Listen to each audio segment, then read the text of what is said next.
So Prince William gets up in the middle of a black-tie palace gala, pushes his chair back and just walks out. He doesn't say a word or offer an explanation. The orchestra is still playing, hundreds of guests are watching, and Queen Camilla has just taken her ceremonial seat beside King Charles. The moment she sits down, William stands and leaves. That isn't bad timing. It's a statement that doesn't need words. The fact that no one at the palace was ready to explain what happened is the first sign this wasn't a simple seating disagreement. Whatever caused it had been building for hours, maybe even weeks. The Royal Heritage Gala was meant to present a united royal family. After months of reported tension, Charles wanted diplomats, charity leaders, senior courtiers, and guests to see Charles, Camilla, William, and Catherine standing together as one stable royal front. Every seat at the head table carried meaning. William's chair was placed directly opposite Camilla's because the seating plan was designed to symbolize unity. Charles believed that if his wife and eldest son faced one another across the table, it would show that private disagreements had not weakened the monarchy. Instead, William quietly pushed back his chair, placed his folded program beside an untouched glass, and walked across the ballroom in full view of everyone.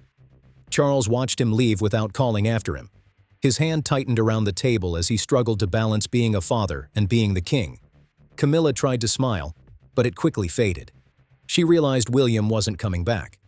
As she repeatedly adjusted her bracelet, it became obvious that guests had already linked his departure to her arrival. The empty chair spoke louder than anyone in the room. Later, palace aides reportedly confirmed that William had refused to approve the final seating plan earlier that afternoon. He had objected, but still attended the event, meaning his departure wasn't impulsive. He arrived expecting the disagreement and had already decided what he would and would not accept. Then, Charles notices something. Beneath William's abandoned program is a handwritten card. The king quietly removes it before anyone else can see and reads a single sentence beneath the table. "You gave me your word she would not take that seat." The music continues as Charles folds the note into his pocket. He immediately realizes the empty chair has exposed a conflict far more personal than the guests understand. To everyone else, William's exit looked like open defiance. To Charles, it reopened a struggle he had spent years trying to keep buried. The empty chair now stood between a father trying to protect his wife, a son determined to protect his family's future, and Camilla, who suddenly realized that full acceptance within the family still remained uncertain. William has long believed that every public royal appearance becomes part of history. If he remained seated after a private agreement had been reversed, future generations could easily interpret his silence as approval. From his perspective, this wasn't only about Catherine. It was about protecting the principle that the next reign should not be reshaped through last-minute decisions. Camilla had spent years enduring criticism with patience, but William's decision struck at something different. Public approval mattered, yet recognition from the future king carried even greater weight. His empty chair suggested that acceptance was still incomplete. Charles steps into a private antechamber and unfolds the handwritten message again. "You gave me your word that this would not happen tonight." The king presses the note flat against the table. What unsettles him most isn't the accusation. It's knowing there is truth behind it. Catherine later finds William in a quiet corridor. She tells him that leaving hurt his father and embarrassed Camilla before the entire room. William answers that staying would have meant abandoning a promise he had made to himself. Catherine realizes the disagreement is no longer about seating. It is about something much larger. Back in the ballroom, Camilla turns her place card face down and quietly asks a courtier whether the seating arrangement had changed after William approved it. The official hesitates. That silence answers everything. The change involved much more than a chair. Camilla had been given the gala's central family role by presenting the new Heritage Legacy Award, a symbol of the monarchy's future. William had previously been assured that Catherine would present it as the senior representative of the next generation. Replacing Catherine at the last minute transformed a ceremonial duty into a struggle over succession, visibility, and influence. William explains that Charles approved the change after a private conversation with Camilla only hours earlier.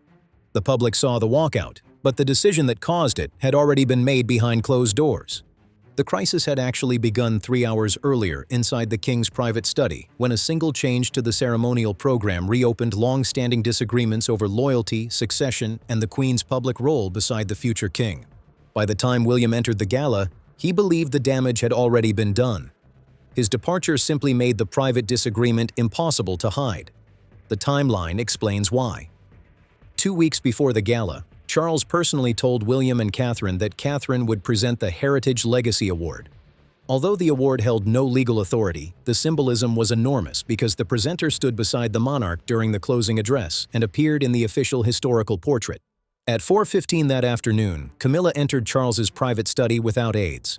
She argued that excluding the Queen from presenting the award would make her appear secondary inside her own husband's court. She wanted the central ceremonial role and the historical significance that came with it. Charles listened carefully. He asked whether William had already approved the original arrangement. The answer was yes. The king set down his pen, picked it up again, crossed out Catherine's name, wrote Camilla's instead, and signed the revised program. Shortly before the procession, a courtier handed William the updated schedule. He read the change twice, folded the paper carefully, and quietly told Catherine he understood what it meant.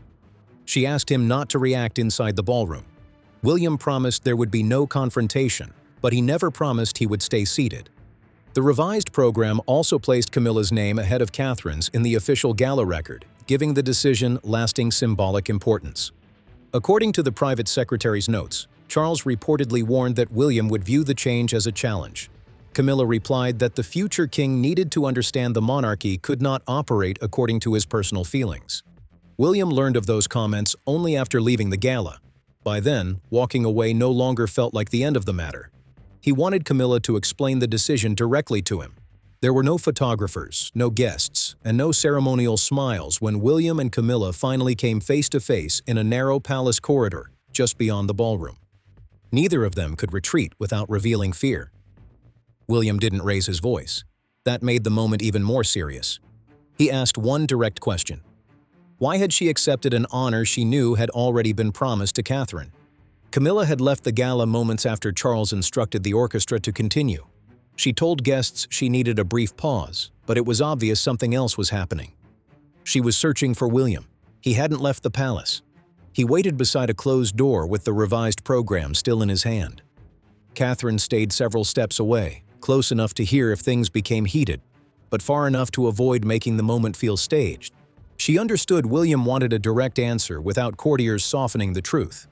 Camilla approached first and asked whether he understood the damage his walkout had caused. William replied, "Do you understand why I left?" Neither used royal titles. All ceremonies disappeared. Camilla defended her place beside Charles. She insisted that standing with her husband wasn't an attack on Catherine and said she would no longer apologize for accepting the role the king had given her. William answered that the dispute wasn't about marriage, rank, or affection.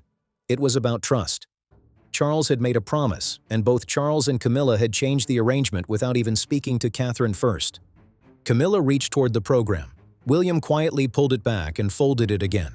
The paper became a clear boundary between them. Then Camilla challenged him directly. She reminded William that he was not yet king and could not treat every disagreement as an order to the reigning monarch. William immediately understood the deeper message. The gala change wasn't simply about increasing Camilla's visibility.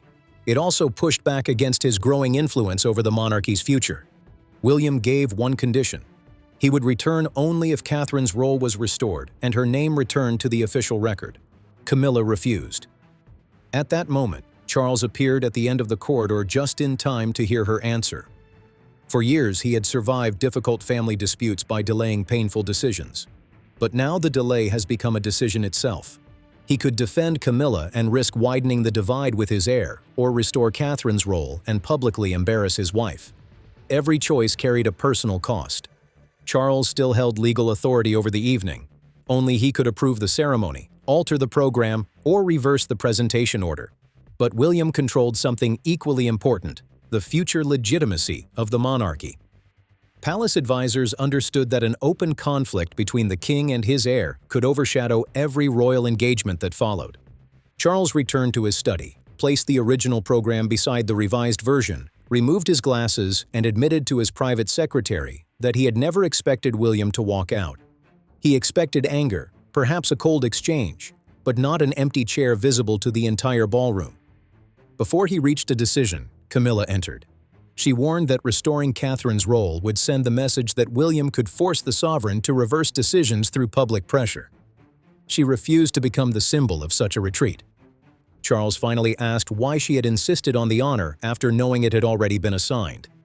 Camilla answered honestly. She feared becoming invisible as William and Catherine moved closer to the throne. The award reminded everyone that her place beside the king still mattered. Charles rested his hand on the revised program and proposed a compromise. Camilla would present the award, but Catherine's original role would still be acknowledged in the official archive. The compromise satisfied no one. The private secretary immediately objected. The historical record could not preserve two different versions of the same ceremony. William rejected the proposal as soon as it reached him. His written response was brief. Trust could not be repaired through a footnote. He would not return. Charles had tried to protect everyone and ended up satisfying no one. That left Catherine with a decision that would determine whether William's empty chair remained an individual protest or became a wider family division. Catherine had remained inside the gala after William left, hoping the situation could still be corrected privately. But when Charles's compromise reached her, she understood the original promise would not be restored. She did not argue publicly. Instead, she calmly spoke to Charles in a voice only he could hear and quietly prepared to leave beside her husband. Throughout the evening, she had continued greeting guests and protecting appearances, allowing many to believe William's absence was temporary. But she knew remaining once the award presentation began would signal acceptance. As staff moved toward the podium where Camilla was expected to present the Heritage Legacy Award, Catherine crossed the room before the announcement. She quietly told Charles she could not stand in the official portrait beneath a program that had been changed without her knowledge. Charles asked her not to make the disagreement visible. Catherine answered that it had already become visible the moment the private promise disappeared from the printed program. Camilla watched every second. Catherine gathered her gloves, offered a restrained nod instead of the expected formal bow, and left the ballroom.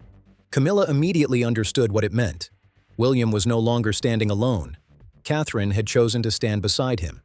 She found William waiting near the private staircase. He didn't ask whether she was certain. He already knew. Inside the ballroom, attendants left both chairs untouched, creating two empty places at the royal table that no explanation could erase.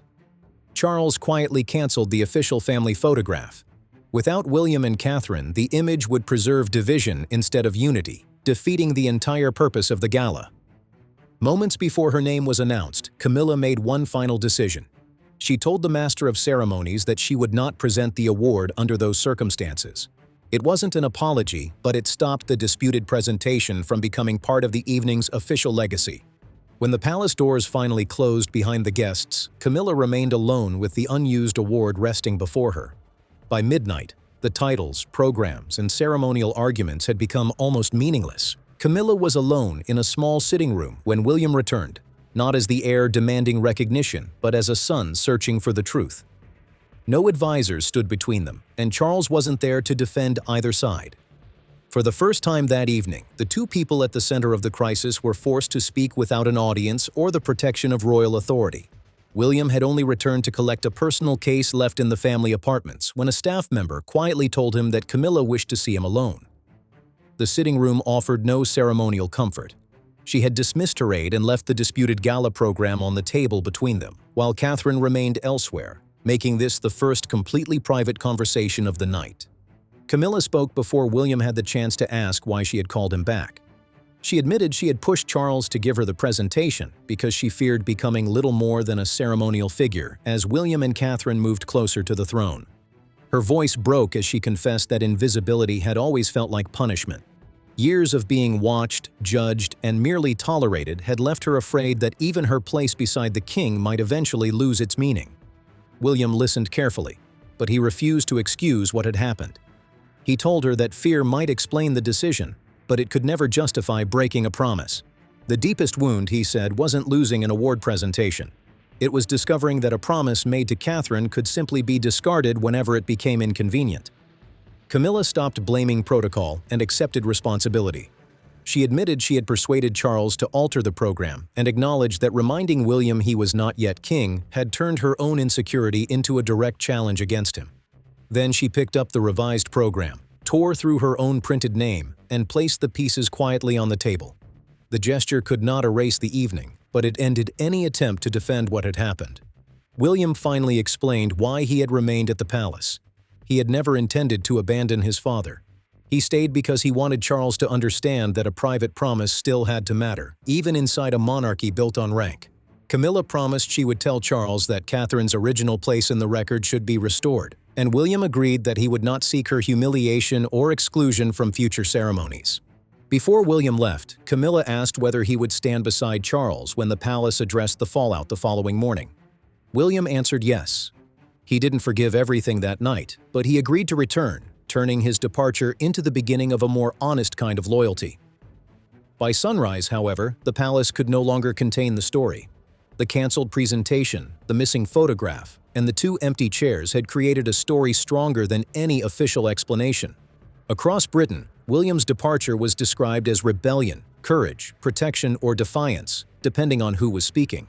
Yet one image dominated every newspaper and television broadcast: the future king walking across the ballroom while Camilla remained seated beside Charles. Palace communications officials prepared a statement describing the incident as a private family matter, but Charles rejected the wording. He believed it ignored the altered program that had triggered the entire crisis. Instead, he instructed officials to acknowledge that a previously approved ceremonial arrangement had been changed before the gala. The public reaction immediately split. Some commentators praised William for standing by a broken promise, while others criticized him for publicly challenging the reigning monarch. A morning television broadcast compared the original and revised programs side by side, arguing that the real story began with the change itself rather than William's walkout. That shifted the conversation completely. William was no longer judged only for leaving. Charles and Camilla were now being questioned for the decision that had come first. Charles watched the coverage alone over breakfast. When one commentator described his relationship with William as fractured, he quietly lowered the volume, folded the newspaper over the photograph, and asked whether his son had arrived. Shortly afterward, Camilla met with the communications team and acknowledged requesting the program change.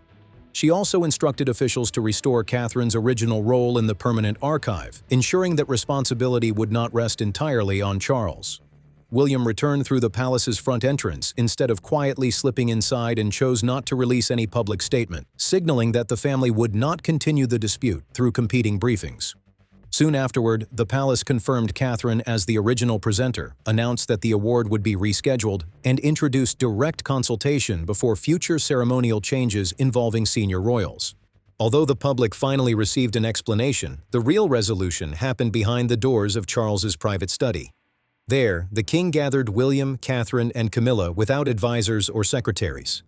The original program rested in the center of the desk as the only version that would remain in the official archive. Charles admitted that he had broken his promise and wrongly expected Catherine to quietly accept the decision for the sake of appearances. Catherine calmly replied that she never needed an award presentation to prove her place within the family. What she needed was honesty from the people she was expected to represent. William also accepted responsibility, admitting that his departure had embarrassed his father and placed Camilla under enormous public pressure. While he did not withdraw his objection, he apologized for allowing his protest to become a public spectacle. Camilla then made the final gesture. She announced that she would not present the rescheduled award and asked Catherine to fulfill the original role instead. Charles signed a corrected archival record naming Catherine as the intended presenter from the beginning and destroyed the compromise that had attempted to preserve 2 conflicting versions of events. 1 week later, Catherine presented the Heritage Legacy Award exactly as originally planned. Camilla stood beside Charles. William reclaimed his seat, and the ceremony concluded without further disruption. The evening did not erase every disagreement, but it ended the belief that royal unity could be maintained through silence alone. After the ceremony, William paused beside Camilla's chair. She met his eyes, and he gave one quiet nod before returning to his place. Whether that empty chair was an act of principle or a mistake is something people will probably debate for years. But one thing is certain: sometimes the quietest moments inside the royal family leave the biggest mark. Behind the titles, traditions, and ceremonies are real relationships, real promises, and difficult choices that can't always stay hidden forever. What do you think? Did William do the right thing by walking away, or should he have handled the situation differently? Share your thoughts in the comments below. And if you enjoyed this story, don't forget to like the video, subscribe to the channel, and turn on notifications so you never miss our next royal update. Thanks for watching, and we'll see you in the next one.